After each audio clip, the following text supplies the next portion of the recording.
గురజాల శాసనసభ్యులు ఎరపతినేని శ్రీనివాసరావు అనంతరం మీడియాతో శాసనసభ్యులు మాట్లాడుతూ రాష్ట్రంలో కురుస్తున్న భారీ వర్షాల కారణంగా నియోజకవర్గంలోని త్రాగునీరులో డ్రైనేజీ వాటర్ కలిసిపోయి తద్వారా త్రాగునీటిలో క్రిమి కీటకాలు చేరి ఆ నీరు త్రాగిన ప్రజలు అనారోగ్యం పాలవకుండా ముందస్తుగా చర్యలు తీసుకోవాలని అధికారులకు ఆదేశాలు జారీ చేశారు. అలాగే నియోజకవర్గంలో భారీ వర్షాల కారణంగా చెట్లు విరిగిపడి కరెంటు వైర్లు తెగిపోయి పట్టణ మరియు గ్రామ ప్రజలకు విద్యుత్ అంతరాయం లేకుండా సకాలంలో మరమ్మతులు చేయాలని విద్యుత్ అధికారులకు ఆదేశాలు.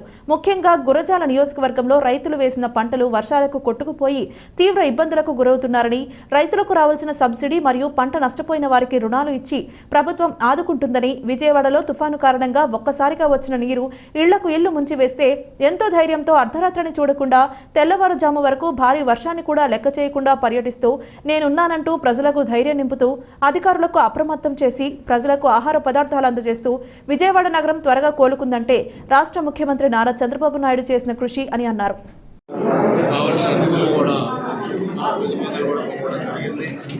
అదేవిధంగా మున్సిపాలిటీస్లో కూడా మనం చూస్తే పిడుగురాళ్ళ దాచిపల్లి గురజాల మున్సిపాలిటీస్లో శానిటేషన్ ఇబ్బంది లేకుండా, ఎందుకంటే ఇప్పుడు వాటరు రైనీ వాటర్ కనుక డ్రింకింగ్ వాటర్లో కలిస్తే అవి పొల్యూట్ అయిపోయి ప్రజలకు డయేరియా లాంటి సమస్యలు వచ్చే అవకాశం ఉంది. కాబట్టి దాన్ని కూడా జాగ్రత్తలు తీసుకోమని ఆర్డబ్ల్యూఎస్ అధికారులను కూడా కోరడం జరిగింది.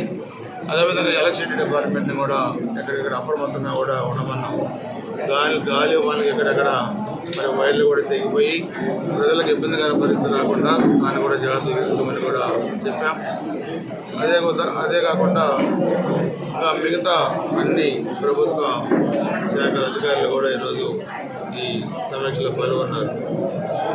అగ్రికల్చర్ డిపార్ట్మెంట్ వాళ్ళు కూడా అధికారులు వచ్చారు, హార్టికల్చర్ వచ్చారు, అదేవిధంగా రెవెన్యూ వాళ్ళు మండల తహసీల్దార్లు వాటి అందరూ కూడా వచ్చారు.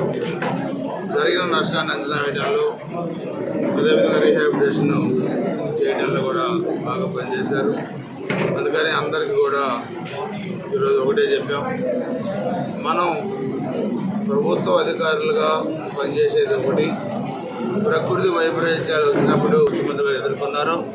ఈరోజు ఈ తుఫాన్ని కూడా ఒక ముఖ్యమంత్రిగా సుదీర్ఘ రాజకీయ అనుభవం కలిగిన వ్యక్తి 4వ ముఖ్యమంత్రి అయిన చంద్రబాబు నాయుడు గారు తెల్లవారుజామున 2-3 గంటల దాకా కూడా ఆయన వయసులో కూడా మరి పర్యటించి అధికారులు ఎక్కడిక్కడ అప్రమత్తం చేసి వెంటనే చర్యలు తీసుకొని ఈరోజు మరి సిచ్యువేషన్ కూడా కంట్రోల్లోకి తీసుకొచ్చారు. సో ప్రభుత్వంతో పాటుగా స్వచ్ఛంద సేవా సంస్థలు చాలామంది కూడా ఆ కార్యక్రమంలో పాల్గొని అక్కడ ప్రజలను ఆదుకునే పరిస్థితి కూడా తీసుకొచ్చారు. సో మనం కూడా మన నియోజకవర్గంలో అందరం కూడా కలిసికట్టుగా నియోజకవర్గంలో ఏ సమస్యలు వచ్చినా అదేవిధంగా నియోజకవర్గ అభివృద్ధి కూడా అందరం కలిసికట్టుగా చేసుకోవాలని కూడా ఈరోజు అధికారులు ప్రజాప్రతినిధులుగా మేము కూడా అందరం కూడా సమీక్ష చేసుకుందాం. తప్పకుండా ఈ వచ్చిన ఈ పరిస్థితిని కానీ లేదా రాబోయే రోజుల్లో ఎటువంటి పరిస్థితి వచ్చినా అందరం కలిసికట్టుగా దాన్ని ఎదుర్కొనేదానికి కూడా సమీక్ష చేసుకుందాం. ఈ సమీక్షలో పాల్గొన్న ప్రజాప్రతినిధులు అధికారులందరూ కూడా కృతజ్ఞతలు తెలియజేస్తున్నాం.